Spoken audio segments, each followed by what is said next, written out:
Get your free copy of the complete tutorial at www.teachucomp.com/free. The Straighten tool is handy for times when you want to correct a crooked picture. You can specify a new straight edge and then rotate the image according to your line. To use this tool, select the Straighten tool from the toolbox and select a Canvas option in the Tool Options bar. Grow or shrink canvas to fit will rotate your image and increase or decrease the size of the canvas to fit the image area.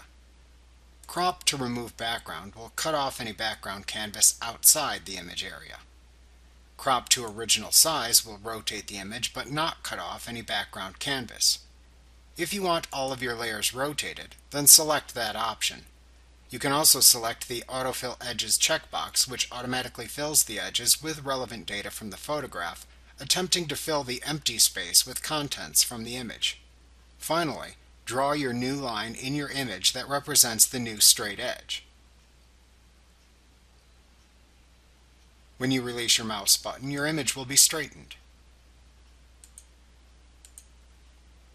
Alternatively, you can also straighten your images by using the menu bar.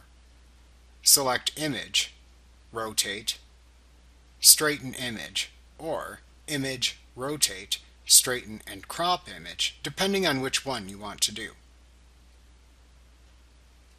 Like what you see? Pick up your free copy of the complete tutorial at www.teachucomp.com/free.